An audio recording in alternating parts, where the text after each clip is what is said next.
Survey number 143. ಇದರ ವಿಸ್ತೀರ್ಣ 44 ಎಕರೆ 35 ಗುಂಟೆ. ಇದು ಸಮುದಾಯದ ಆಸ್ತಿ, ಗ್ರಾಮದ ಜಾನುವಾರುಗಳಿಗೆ ಬಳಸ್ತಕ್ಕಂಥ ಒಂದು ಏಕೈಕ ಆಸ್ತಿ. ಈ ಸಮುದಾಯದ ಆಸ್ತಿಯನ್ನು 2007ರಲ್ಲಿ ಆಗಿನ ಸರ್ಕಾರ 33 ಲಕ್ಷ ರೂಪಾಯಿಗೆ ಗ್ರಾಂಟ್ ಮಾಡಿಬಿಡ್ತದೆ.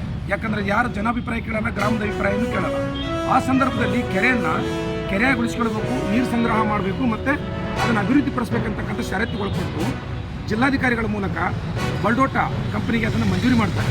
ಆ ಮಂಜೂರಿ ಎಷ್ಟು ಒಂದು ತಕ್ಷಣಕ್ಕೆ ಅದು ಉಲ್ಲಂಘನೆ ಆಗುತ್ತೆ. ಆ ಕೆರೆಯನ್ನು ಮುಚ್ತಾರೆ ಕಾರ್ಖಾನೆಯವರು.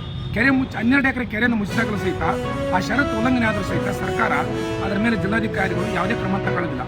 ಅದರ ಮೇಲೆ ನಾವು ಸರ್ವೆ ಮಾಡಿ ಆ ಒಂದು ಕೆರೆ ಮುಚ್ಚಿದ್ದನ್ನು ಅಂದರೆ ಷರತ್ತು ಉಲ್ಲಂಘಿಸಿದ್ದನ್ನು ನೀವು ಅದನ್ನು ಸರ್ವೆ ಮಾಡಿ ಅದನ್ನು ನೀವು ತೆರವು ಮಾಡಿ ಅಂತ ಹೇಳಿದ್ರೆ ಅವರು ರಸ್ತೆ ಬಳಸ್ಕೊಂಡಿದ್ದಾರೆ ಮತ್ತು ಅವ್ರು ಯಾವುದೇ ಕೆರೆಯನ್ನು ಮುಚ್ಚಿಲ್ಲ ಅನ್ನೋ ನಿಟ್ಟಿನೊಳಗಡೆ ಒಂದು ವರದಿ ಮಾಡಿಕೊಳ್ತಾ ಇದ್ದಾರೆ.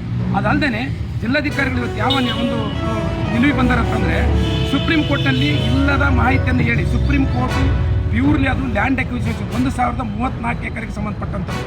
ಅದು 2006ರಲ್ಲಿ ಆಗಿರ್ತಕ್ಕಂಥ ಒಂದು ಅಧಿಸೂಚನೆ ಕರ್ನಾಟಕ ಸರ್ಕಾರದ್ದು KADB ಮೂಲಕ. ಈ ಕೆರೆ ಐತಲ್ಲ, ಇದು KADB ಮೂಲಕ ಇದು ಸ್ವಾಧೀನ ಮಾಡಿದಂಥದ್ದಲ್ಲ, ಇದು ಸರ್ಕಾರದ ಮಂಜೂರಾತಿ.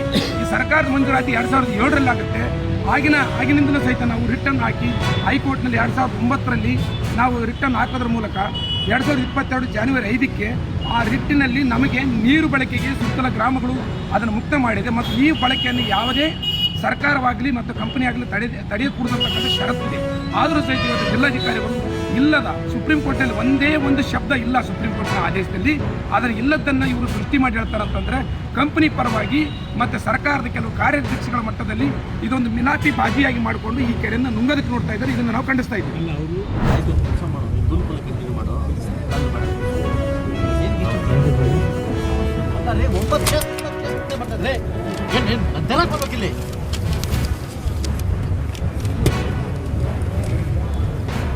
ಒಂಬತ್ತು ಜನ 9 ಕೇಸ್ ಬರ್ತಾ ಇಸ್ಕೊಂಡು ಹೋಗ್ಬಿಟ್ಟು ಅವ್ರಿಗೆ ಹುಚ್ಚಿಲ್ಲ. ಅವರು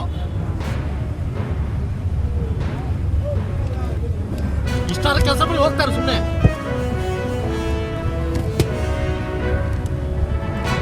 ಆ ದೇವಸ್ಥಾನ ಮುಂದೆ ಪರ್ಮಿಷನ್ ಹೆಂಗ್ ಕೊಟ್ಟು ಅಂಗಡಿ ಹಾಕಿ ಮಣ್ಣ ಅಂಗಡಿ ಹೆಂಗಿದೀಯ ನೀನು? ಏನಕ್ಕಿದೆಯಾ ನೀನು? ಗೌರ್ಮೆಂಟ್ ಜಾಗದಲ್ಲಿ ಅನಧಿಕೃತವಾಗಿ ಹೆಂಗಪ್ಪ ಹಾಕ್ತಾರೆ? ವಾದಿಸ್ತಾ ಮತ್ಕೊಂಡೋಗ್ಬಿಟ್ಟು ನಿನ್ ಎರಡಾದ್ರೆ ಹೇಳು. ಏನು ಹೇಳಿದೆ ನಿನಗೆ? ಆಗುತ್ತಾ ಅಂತ ಹೇಳಿದೆ. ಆಗುತ್ತಂತ ಹೇಳಿ ದುಡ್ಕೊಂಡು ಹಾಕಿದ್ದಾನು. ಒಂದು ಕಂಟಿನ್ಯೂ ಮಾಡಿ ನೀವು ಸರೋಗಿದೆ ಸಮಸ್ಯೆ